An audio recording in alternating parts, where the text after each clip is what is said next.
Pulso Latino es presentado por Discover it for yourself. Frisian Flag. Esto es Pulso Latino con Alejandra Forero. Les damos la bienvenida a todos nuestros televidentes a una emisión más de Pulso Latino. Agradecemos por su sintonía. Los trabajos del pre-work del proyecto del Green Corridor están en su fase final, mientras que se espera que la compañía que está realizando este proyecto, Odinsa, arregle el financiamiento y así ver con qué fase continúan para este magno proyecto y así que finalice. El proyecto del Green Corridor está esperando la fase de búsqueda del financiamiento de Odinsa, que deberá estar listo antes de que se acabe este año. Mientras que los trabajos para este proyecto ya están casi listos, por otro lado está el grupo Odinsa, que está en la fase final de arreglar el financiamiento de este proyecto, que deberá quedar listo en el mes de noviembre. El gobierno y Odinsa acordaron que mientras se esté en la fase de búsqueda del financiamiento, ellos iniciarán con el pre-work, el cual encierra la construcción de un camino de Seriteishi para Balashi, el cual está quedando listo.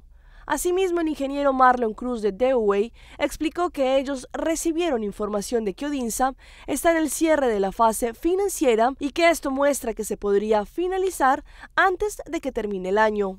La esencia en el proyecto relata una expansión de la capacidad del actual camino principal desde el aeropuerto Reina Beatriz para la rotonda de Post Chiquito, desde una vía sencilla para un doble carril en una distancia de aproximadamente 8 kilómetros.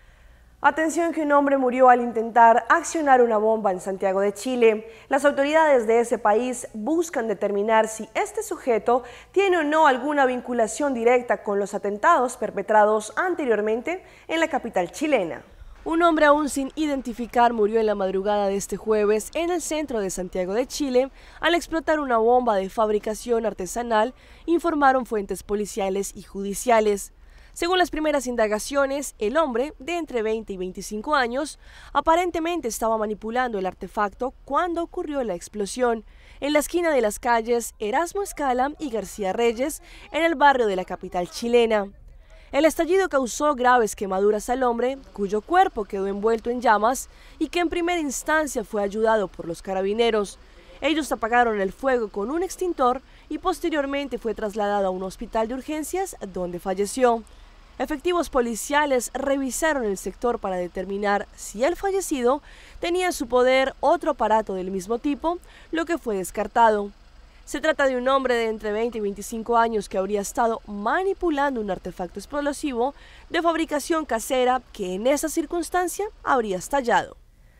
Lilian Tintori, esposa de Leopoldo López, agradeció el gesto de solidaridad del presidente Barack Obama de solicitar la liberación del dirigente opositor en un foro internacional. Euclides Sotillo nos tiene más detalles. Tintori asegura que Venezuela no está sola. A su juicio, el mundo tiene los ojos puestos en nuestro país. Ayer el presidente Obama pidió la liberación de Leopoldo López, porque es un preso de conciencia. Y no podemos tener presos de conciencia en un país de democracia. Si esto verdaderamente es un país democrático, tienen que liberar a todos los presos políticos libres. Así lo expresó la noche de este miércoles tras una misa en favor de los llamados presos políticos en la iglesia del Cafetal, donde reiteró el buen ánimo que mantiene su esposo. Leopoldo está fuerte, Leopoldo está bien, Leopoldo está preparado para enfrentar la justicia. Desde el Cafetal en Caracas, Euclides Sotillo, Noticiero Venevisión.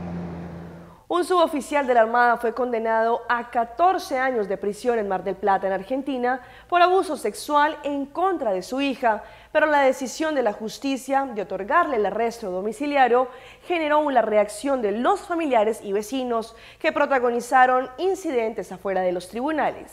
Se dispone el arresto domiciliario con monitoreo electrónico respecto a Marcelo Alberto Girard, manteniéndose la prohibición absoluta de contacto por cualquier medio. Ahora te explico el chico.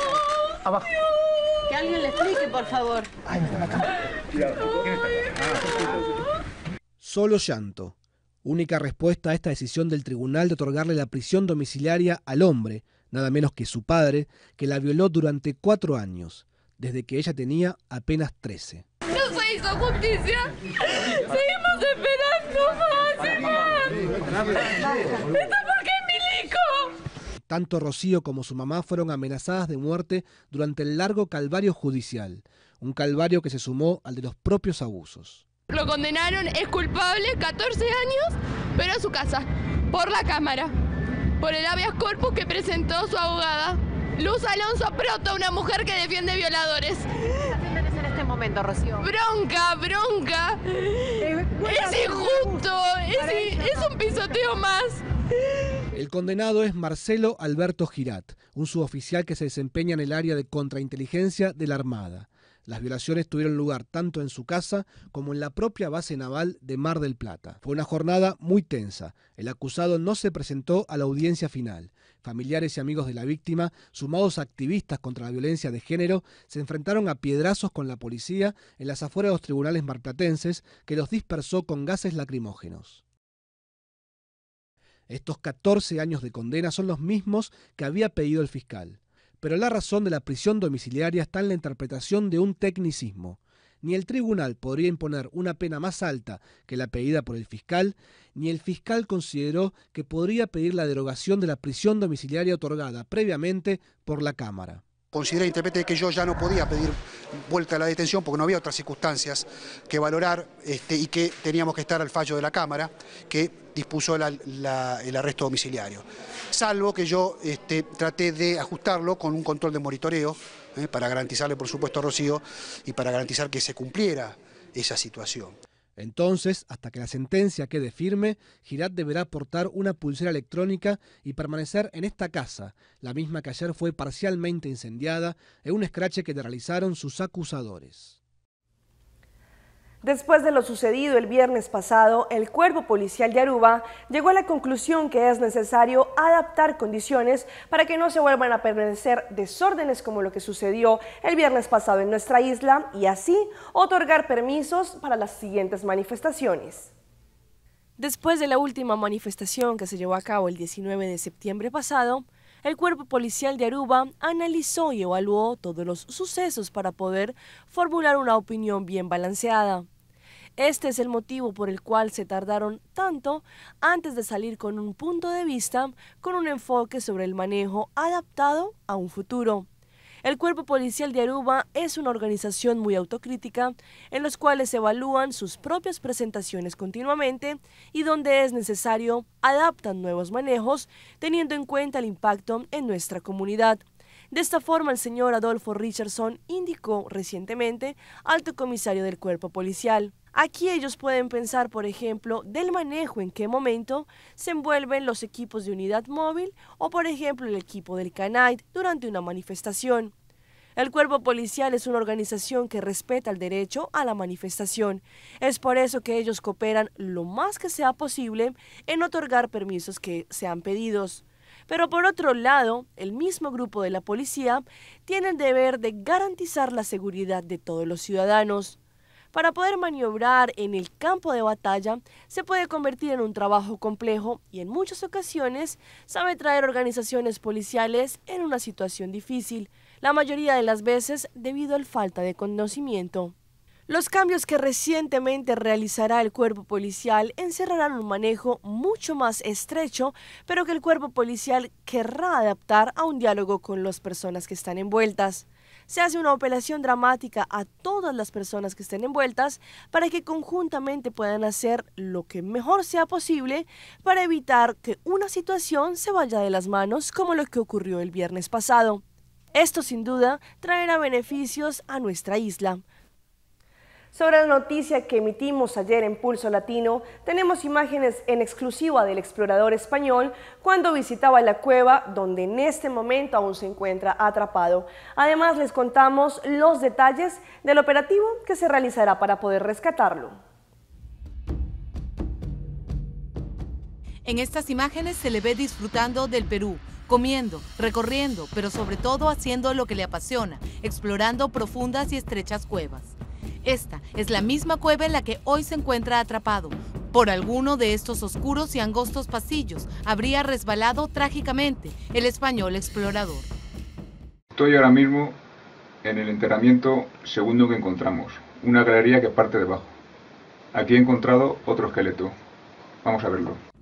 Este es Cecilio López, el español que sobrevive hace 6 días a más de 400 metros de profundidad en una oscura cueva, a 4 horas del lejano poblado Leimebamba, en Amazonas.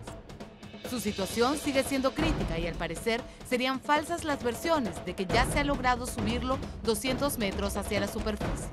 Por las lesiones que tiene sus colegas españoles, hay una doctora, ella ha dicho que por las lesiones que tiene no lo pueden extraer de manera vertical.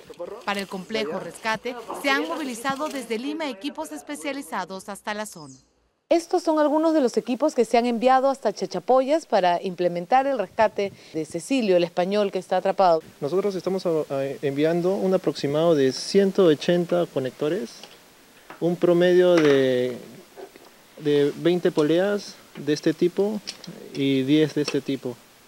William Apestegui, rescatista especializado de la empresa Mon Vertical, la encargada de enviar todos los implementos hasta Chachapoyas, utilizando exactamente la misma ropa e instrumentos que llevaba Cecilio López, nos explica las particularidades del extremo rescate.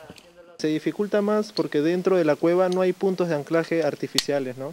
Ahí tenemos que recorrer a colocar anclajes, por así decirlo, artificiales. Esto, aunque lo parezcan, aunque lo crean mentira, aguanta 1500 kilos. Tiene que ser una ropa, como bien lo conocen en el mundo de la espeleología, le dicen monos. Esta ropa tiene que ser muy resistente a las abrasiones, porque generalmente es un medio muy abrupto, ¿no? Se sabe que los compañeros de Cecilio y los rescatistas españoles espeleólogos, es decir, especialistas en exploración de cuevas, hacen turnos para bajar y alcanzarle alimentos, así como conversar con él para preservar su buen ánimo. Hoy llegaron 10 especialistas españoles más, con lo cual ya suman casi 60 personas en la zona. La situación suya es de seguir manteniéndolo térmicamente estable, que esté caliente, que esté hidratado, está comiendo, tolera bien la alimentación, no ha tenido inflamación en la zona del vientre ni nada. La vida de Cecilio depende ahora de la rapidez y seguridad con que puedan sacarlo de la cueva antes de que las lluvias vuelvan a arreciar. Un hombre fue rescatado por tripulantes de un barco en el momento en que se encontraba naufragando en los mares de Acapulco. Tras 8 días en alta mar, el pescador fue encontrado vivo, pero muy deshidratado. Era un momento de esparcimiento entre un grupo de amigos en aguas guerrerenses cerca del puerto de Acapulco. Uno de ellos está pescando en la orilla de la embarcación. La tarde es amena para disfrutar el cálido clima, pero de pronto las cosas cambian. A lo lejos se ve la silueta de un hombre flotando en el agua. Ya, te vamos a rescatar, tranquilo. Te vamos a rescatar. Primo, pégate. Primo. Conforme se acercaban, la imagen se vuelve más clara. Es una persona dentro de una hielera, flotando en alta mar. Agárralo de la mano, ven ahí, agárralo de la mano. Así, sí, no, tranquilo, ok, ya. Déjame eso. Vámonos, primo. ¿De dónde vienes, amigo? Siéntate, tranquilo. Tranquilo, llévatelo para allá atrás y siéntalo allá atrás. De inmediato el náufrago recibió atención por parte de los tripulantes. Agua fue lo primero que pidió. Mi compañero quedó muerto allá, quedó como a 30 millas. ¿De dónde saliste tú? ¿De dónde vienes? De Acapulco. ¿De aquí? De ahí de la langosta. De Manzanillo. Ah, tú eres el... Ah, pero tranquilo. Ok, tranquilo. Las imágenes fueron subidas por el usuario Nay Vázquez. El hombre es Raimundo Noyola, uno de los 2 pescadores que se encontraban desaparecidos desde el pasado 14 de septiembre. Su acompañante Mario Morales lamentablemente perdió la vida. La razón, según Raimundo, por no querer alimentarse. No quiso comer pájaro, no quiso nada. No, yo agarré 2 pájaros, no quiso. De inmediato los tripulantes se trasladaron al puerto de Acapulco. Al llegar, el pescador fue entregado a las autoridades, quienes lo llevaron al hospital de la base naval, donde ya se recupera y se espera que en las próximas horas sea dado de alta. Azteca Noticias. Vamos a un corte comercial, pero ya regresamos con más información aquí en Pulso Latino.